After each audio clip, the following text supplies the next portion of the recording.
प्रिय आत्मन, आज मैं आप लोगों से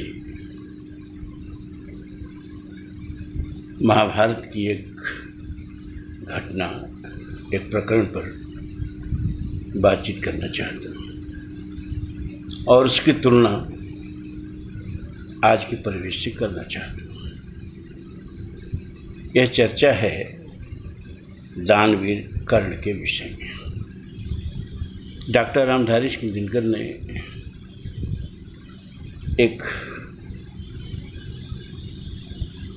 लघु काव्य लिखा है रश्मिरथी। उसके तीसरे सर्ग से कुछ उदाहरण देकर मैं अपनी बात कहूँगा। दिनकर जी लिखते हैं, हो गया पूर्ण अज्ञातवास, पांडव लौटे बन से साहस, पावक में कंटक सदृश तपकर वीरत्व लिए, कुछ और प्रखर नस नस में तेज प्रवाह लिए, कुछ और नया उत्साह। तो सच है विपत्ति जब आती है, कायर को ही दहलाती है। शूर भर नहीं विचलित होते, क्षण एक नहीं धीरज खोते, विघ्नों को गले लगाते हैं, कांटों में राह बनाते हैं। लेकिन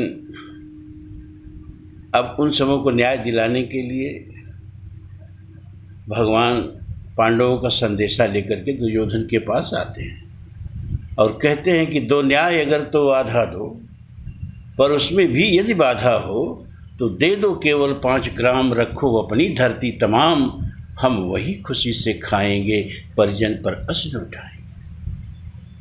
लेकिन दुर्योधन सीधे सीधे कह दिया, सुच्याग्र नदासाम बिना युद्धेन केशव, सुई के नोक के बराबर भी बिना युद्ध के मैं भूम देने वाला नहीं। दुर्योधन वह भी दे न सका, आशीष स्वजन की ले न सका, उल्टे हरि को बांधने चला, जो था असाध्य साधने चला। तो जब नाश मनुष्य पर छाता है, पहले विवेक मर जाता है। भगवान को ही बांधने क्यों चला, घूम नहीं दिया, नहीं दिया। लेकिन अब कहता है कि इस सारे खुराफात का जड़ यही कृष्ण है। तो अपने दरबारियों को, अपने भाइयों को आदेश देता है कि इसको बांध लो।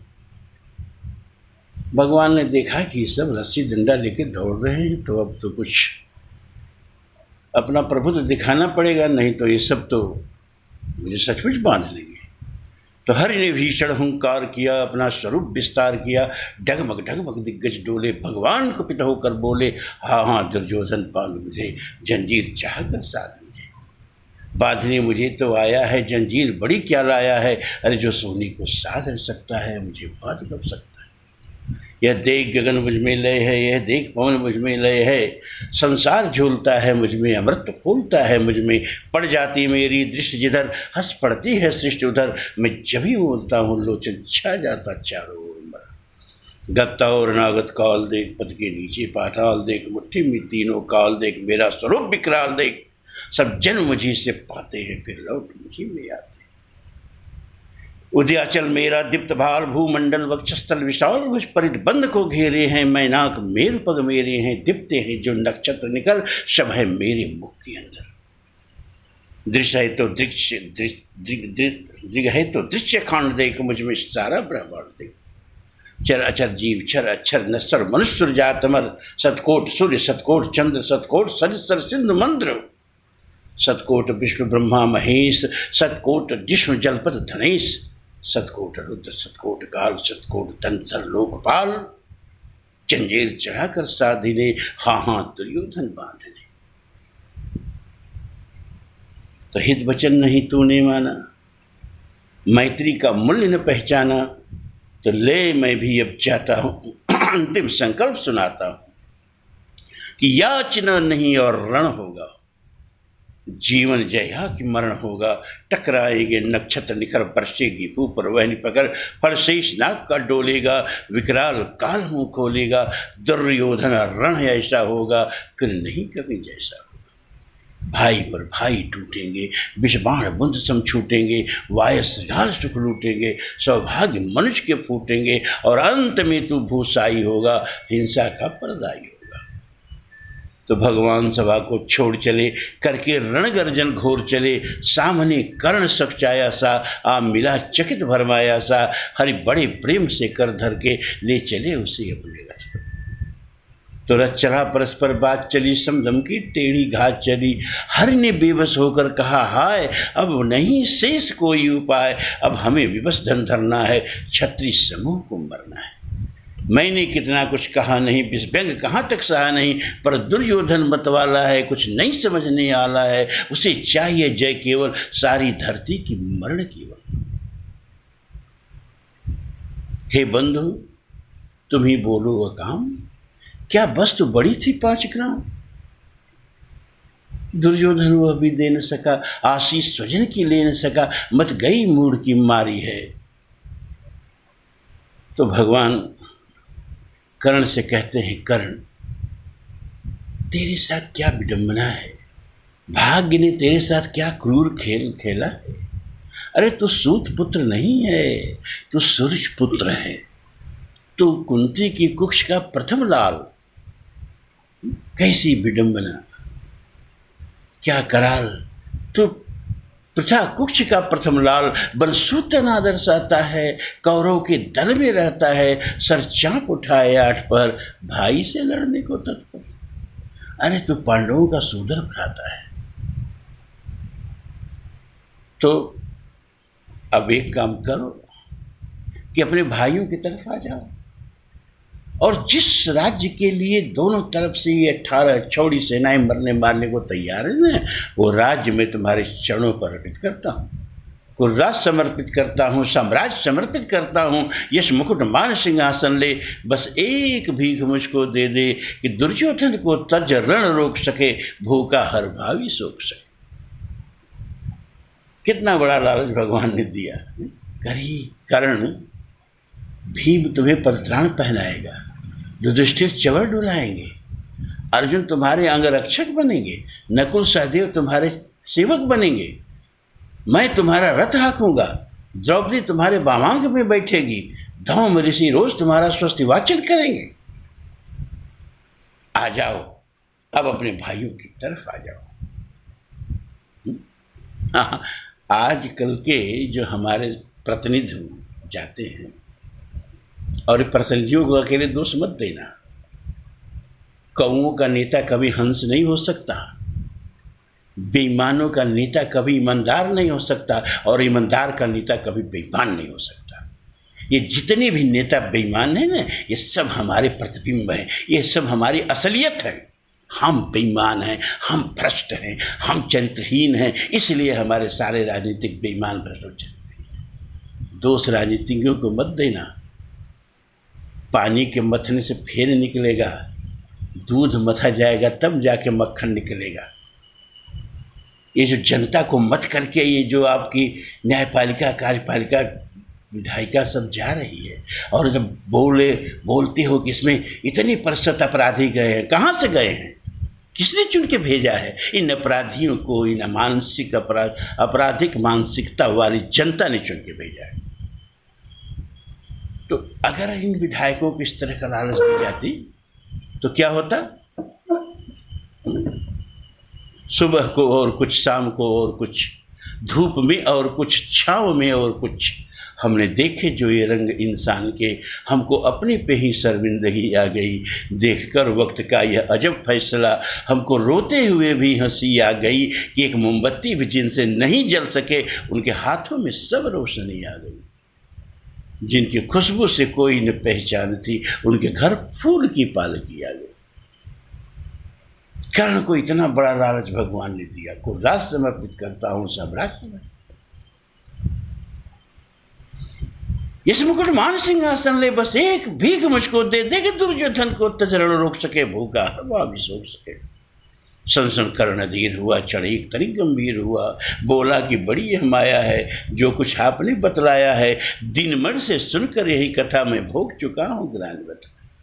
हे भगवान, मैं जानता हूँ कि ये जो पांडव हैं मेरे सोदर भ्राता है, लेकिन रिश्ते तो दो तरह के होते हैं।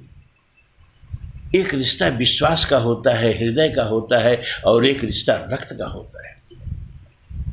पति और पत्नी में रक्त का रिश्ता नहीं होता है, केवल विश्वास का रिश्ता होता है, हृदय का रिश्ता होता है, और सब रिश्तों पर भारी पड़ता है। मित्रता भी रक्त का रिश्ता नहीं है, विश्वास का रिश्ता है, हृदय का रिश्ता है।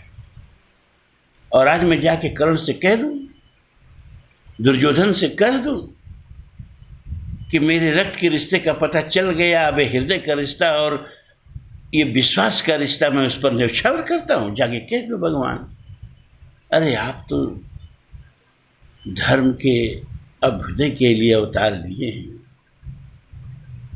क्या इससे धर्म का अभ्युदय होगा? फिर क्या कल कोई भी मित्र किसी मित्र पर विश्वास करेगा? फिर क्या कोई हृदय के रिश्ता, मित्रता के रिश्ता का मूल रह जाएगा? मित्रता बड़ा अनमोल रतन, कब उसे तोल सकता है धन। धरती की तो है क्या विशाल, आज जाए अगर बैकुंठ हाथ, उसको भी न्यौछावर कर दूं, कुरपत के चरणों पर धर दूं। मुझको न कहीं कुछ पाना है, केवल कर्तव्य निभाना है। कर्ण ने कहा, भगवान जब किसी व्यक्ति का चरित्र खरीदने जाना तो इतनी छोटी थैली लेके मत जाना कि कुर्रा समर्पित करता हूँ, सम्राट समर्पित करता हूँ। इतनी छोटी थैली से किसी का चरित्र बिक जाएगा। अपनी औकात लेके जाना, और आपकी औकात क्या है? बैकुंठ। लेकिन अगर वो चरित्रवान व्यक्ति होगा ना, तो आपके बैकुंठ को भी ठोकर मार देगा। धरती की तो है क्या विशाल, आज जाए अगर बैकुंठ हाथ। ये चरित्र होता है व्यक्ति का। यह महाभारत के खलनायक का चरित्र है, और आज अपने नायकों का चरित्र देख लीजिए। इतनी गिरावट जो आ गई है, कहाँ से फिसल के कहाँ आके गिर पड़े हैं हम। हमारे पास चरित्र नाम की कोई चीज ही नहीं रह गई। हम गीता के स्वाध्यायी बनते हैं, और गीता में भगवान ने सबसे ज्यादा जोर निष्काम कर्म पर दिया। कर्मण्येवाधिकारस्ते मां फलेषु कदाचन मां कर्म फल हेतुर्भूमा माते संगस्त्व कर्मणि। और अपने हृदय पर हाथ रख के देखिए, आप मंदिर जाते हैं, आप तीर्थ जाते हैं, आप कहीं जाते हैं, अपनी बजबजाती हुई कामनाएं लेके जाते हैं। आपके घर में शंख तभी बजता है जब कोई मनौती पूरी होती है। पहले मनौती मानी जाती है, और जब मनौती पूरी होती है तब कथा कराई जाती है, तब अनुष्ठान कराया जाता है। हिंदुओं से ज़्यादा सकामी तो कोई किसी धर्म के अनुयायी नहीं है, और ये इनका ग्रंथ है गीता। अपने अपने हृदय पर हाथ रख के सब लोग अपने से पूछें कि क्या हम अपने धर्मों को जीते हैं? क्या हम अपने धर्म में कही गई बातों पर जीते हैं? हम गीता स्वाध्यायी हैं, तो क्या हमारे अंदर तनिक भी निष्कामता है? कभी भी ईश्वर का नाम हम निष्काम भाव से आज तक लिए हैं क्या? कभी भी मंदिर, कभी भी कोई अनुष्ठान, कभी भी तीर्थ, कभी भी व्रत, कभी भी मंदिर को मुंह निष्काम भाव से करके बैठे हैं क्या? इसीलिए आज चारों तरफ हिंदुओं का पतन ही पतन है। ऐसे में कैसे विजय गीत गाएं जहां हर तरफ हो पतन ही पतन। जनमन के भीतर का दानव जगा है, उठकर रावण फिर सांस लेने लगा है। उसकी साम्राज्य लिप्सा धधकने लगी है, नर रक्त की मांग बढ़ने लगी है, बिलखने लगी हैं सिताएं विकल, बचाए उन्हें अब कौन राम बन। ऐसे में कैसे विजय गीत गाएं जहां हर तरफ हो पतन ही पतन। तो हम हिंदुओं को थोड़ा आत्मचिंतन करना है, और गीता के निष्काम कर्मियों को अपने जीवन में उतारना है। कभी कभी मंदिर बिना किसी कामना के चले जाओ तो, कभी कभी घर में शंख बिना किसी कामना के बजा लो तो, कभी कभी गंगा में डुबकी बिना कुछ मांगे लगा लो तो उसी दिन से हिंदुओं का उद्धार होना शुरू हो जाएगा। इन्हीं शब्दों के साथ बहुत बहुत साधुवाद।